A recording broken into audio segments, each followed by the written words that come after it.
RCB की जो पहचान है वो विराट कोहली की फिटनेस के बारे में क्या कहेंगे? वंडरफुली फिट प्लेयर, मतलब विराट कोहली की फिटनेस को आप इस तरह देख सकते हैं कि उनके मेरा ख्याल 50+ हंड्रेड्स हैं उनके वनडे मैचेस में, T20 में भी हंड्रेड्स हैं, टेस्ट मैचेस में भी लंबी इनिंग्स के अंबार हैं, लेकिन हमने कभी सुना नहीं है कि विराट कोहली अनफिट हुए हैं या विराट कोहली ड्यूरिंग मैच वो नर्वस 90s का इवन शिकार हुए हैं या वो उनको मैच के दौरान कभी रनर की जरूरत पड़ी है। तो जब आप विराट को देखते हैं तो उसकी फिटनेस को देखते हैं, आपको उसकी पूरी बॉडी पे कहीं फैट नज़र नहीं आता, उसकी पूरी बॉडी से कहीं नहीं लगता कि ये एक मतलब एक्स्ट्रा डाइट लेते होंगे या ये कुछ ऐसा लेते होंगे, मीठा नहीं खाया, तो ही हैज़ मेंटेन्ड हिमसेल्फ। अच्छा जी, इसके अलावा अगर हम आरसीबी की बात करें तो फिल सॉल्ट के बारे में क्या कहेंगे? इंग्लैंड का प्लेयर है, ठीक है। फिल सॉल्ट वैसे एक बहुत अच्छा प्लेयर है। मैं पर्सनली जिस तरह की वो शॉट्स समटाइम्स खेल जाता है तो मैं खुद हैरान हो जाती हूँ कि वो कैसे कर जाता है सारा कुछ। अब कुछ ऐसे प्लेयर्स हैं जो हमारे डॉक्टर साहब ने शायद ना देखे हो इंडिया के, तो हम इनसे वैसे जनरली जेनेरिक होकर पूछ लेते हैं। रोहित शर्मा के बारे में क्या कहेंगे? रोहित शर्मा तो इंडिया का स्टार है, बहुत बड़ा, जबकि वो बहुत लीन या वो स्लिम उस तरह से नहीं है, एक एब्स नहीं बने हुए।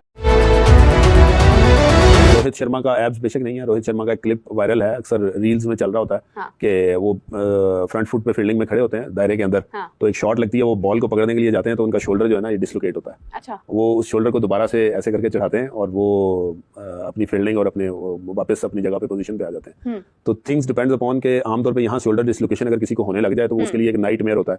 शोल्डर डिसलोकेशन की पेन बोन ब्रेकिंग पेन होती है, वो नाकाबिले बर्दाश्त पेन होती है, और उन्होंने अपने आप को इतना उसके साथ एजुकेट किया है, अपने ऐसी टेक्निक सीखी हैं, अपने आप को फिट किया है, या उनके मसल्स इतने स्ट्रांग हैं कि उनके लिए वो प्रॉब्लमेटिक नहीं है। अगर वो उनको फेस करना पड़ता है या वो हैबिचुअल डिसलोकेटर हैं ऑलरेडी, मतलब तो उसको मैनेज कर जाते हैं। उसके बाद हंसना शुरू हो गए, जैसे उनके लिए वो बात नॉर्मल थी। यहाँ पे होता तो यहाँ पे वो तमगा इम्तियाज मिल जाता कि इतनी बड़ी हरकत हो गई है और जनाब मुस्कुरा रहे हैं। अच्छा, तो रोहित शर्मा की बात हमने की। रोहित शर्मा अगर हम देखें एग्जैक्टली उनके एब्स नहीं है, वो उस तरह से कोई बहुत बॉडी बिल्डर नहीं है, लेकिन आप उनका स्टेमिना देख लें, आप उनकी मेंटल टफनेस देख लें, आप उनका गेम प्लान देख लें, basically he is a leader, he has performed very well. मतलब उन मौके पे जहां शायद विराट कोहली की कैप्टनसी भी इंडिया के लिए एक मसला बन गई थी, तो रोहित शर्मा ने आगे सारी चीजों को कवर किया और दोबारा इंडिया की टीम को एक वर्ल्ड क्लास टीम बना के दुनिया के सामने। बिल्कुल सही बात है। Mahendra Singh Dhoni he was a leader, he was a wonderful leader।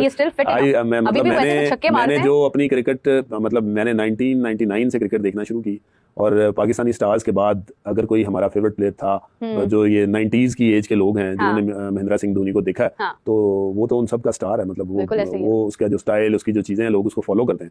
Basically he is star of India, बल्कि वो पूरी दुनिया के शायद स्टार है। बिल्कुल ऐसे, इसमें कोई शक नहीं है। अच्छा, अब शुभमन गिल आजकल अगर मैं देखूं, मैं पर्सनली अगर देखूं, दो प्लेयर्स हैं, श्रेयस अय्यर, एक शुभमन गिल है, जो मैंने खुद फील किया है कि विराट कोहली जब इंडिया पाकिस्तान का मैच था या उसके बाद जो मैच था, विराट कोहली जब खेल रहे थे, विराट कोहली सिंगल्स और डबल्स लेकर अपनी इनिंग्स डेवलप करते हैं। उनको जरूरत नहीं है कि वो आकर बस अटैक करते जाएं और वो उसमें जल्दी आउट हो जाएं, वो मेंटेन करते हैं खुद को, और इसके लिए बहुत उम्दा किस्म की फिटनेस आपको चाहिए कि आप जल्दी जल्दी डबल्स भी ले रहे हैं। तो विराट कोहली का साथ उस वक्त दिया शुभमन गिल ने, फिर श्रेयस अय्यर ने।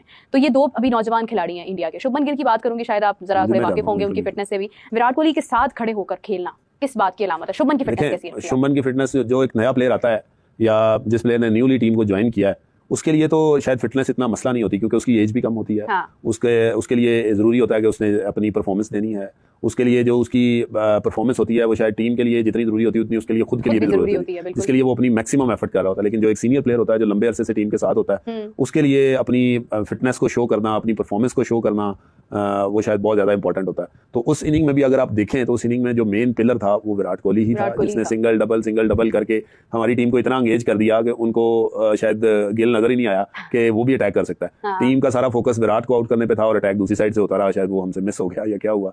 तो कहने की जसप्रीत बुमराह का नाम आया। जसप्रीत बुमराह जिस अंदाज से वो बॉलिंग करता है, मैंने हमेशा से बड़ा पॉइंट आउट किया, बल्कि मैंने क्या पॉइंट आउट किया, वसीम अकरम साहब ने बात की हुई है इस हवाले से। अक्सर मैच के दौरान उनका पूरा स्केलेटन दिखाया जाता है कि वो किस तरह से कर रहे हैं। हाँ, ये बड़ा खतरनाक एंगल है जो वो आज तक कैरी करते आ रहे हैं। अभी रिसेंटली वो इंजर्ड भी थे, लेकिन अब उसके बाद वो ठीक हैं, वो खेल भी रहे हैं।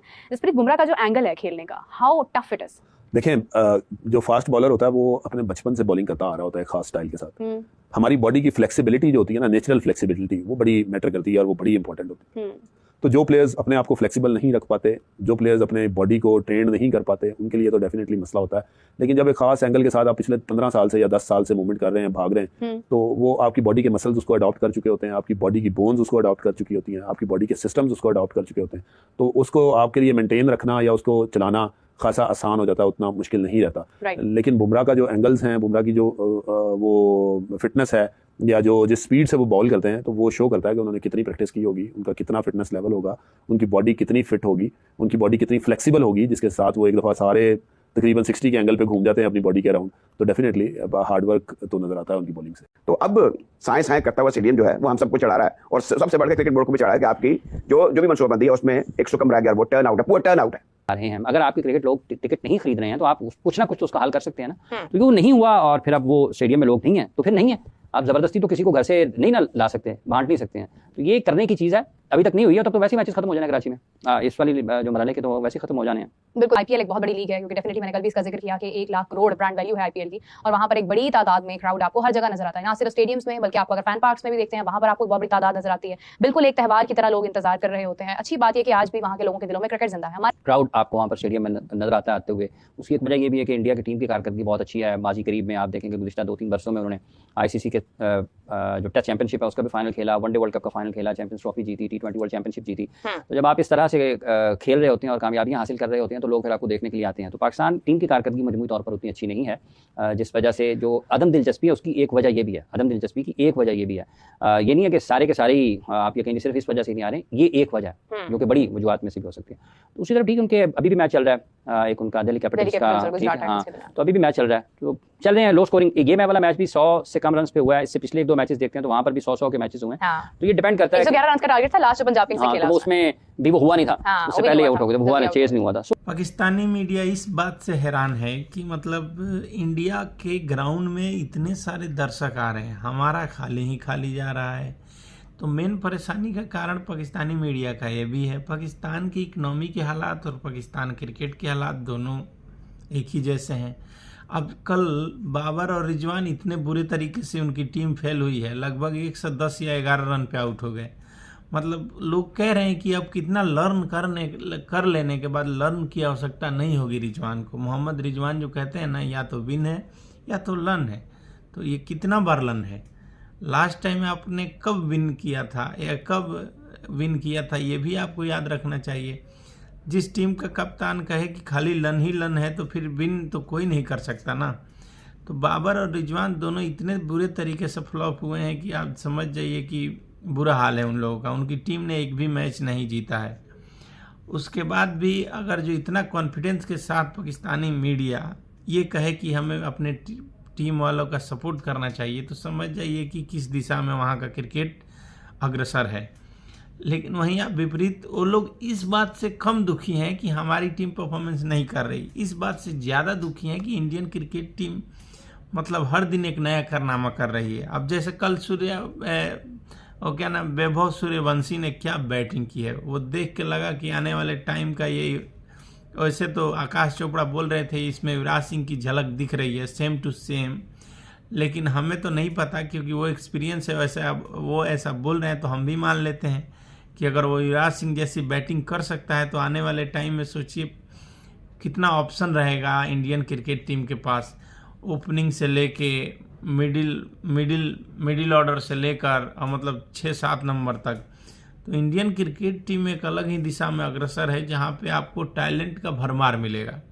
लेकिन पाकिस्तानी मीडिया ये देख के दुखी है कि पीएसएल से आज तक पाकिस्तान को एक ऐसा बैट्समैन नहीं मिला जो इंटरनेशनल तौर पे पाकिस्तान क्रिकेट टीम को रिप्रेजेंट करे और कोई कप जिताए। अभी तक खाली लन ही लन हो रहा है, विन हो ही नहीं रहा है। इससे पाकिस्तानी मीडिया भी हैरान है, रिजवान और बाबर तो हैरान हैं ही कि हमारे भाग्य में कब विन आएगा, लन कितना सारा लन लेके हम क्या करेंगे। तो एक ये भी कला है कि भाई साहब मीडिया को हैंडल करने की कला है कि आप अगर जो इंग्लिश बोल रहे हैं तो ऐसा बोलें कि इंग्लिश जिसने बनाया उसको भी समझ में ना आए। जो रिजवान को बहुत अच्छी तरीके से आता है, उनको इंग्लिश आता नहीं है इसका तो पता नहीं, लेकिन उन कुछ दिन पहले कहा था देखिए मैं पढ़ा लिखा हूँ नहीं, मुझे इंग्लिश आती नहीं है। तो जब नहीं आती तो बोलते क्यों हो? जब तुमको पता है मुझे इंग्लिश नहीं आती तो बोलो मत, उर्दू बोलो, हिंदी बोलो, पंजाबी बोलो, जो भी आता है उस भाषा में बोलो, साथ में कोई बंदा लेके चले आओ। इतनी दुनिया भर की बेइज्जती करवाने की क्या ज़रूरत है? दोस्तों कमेंट सेक्शन में जरूर बताइए वीडियो कैसा लगा। चैनल पर नया है तो चैनल को सब्सक्राइब करिए। जय हिंद, जय भारत।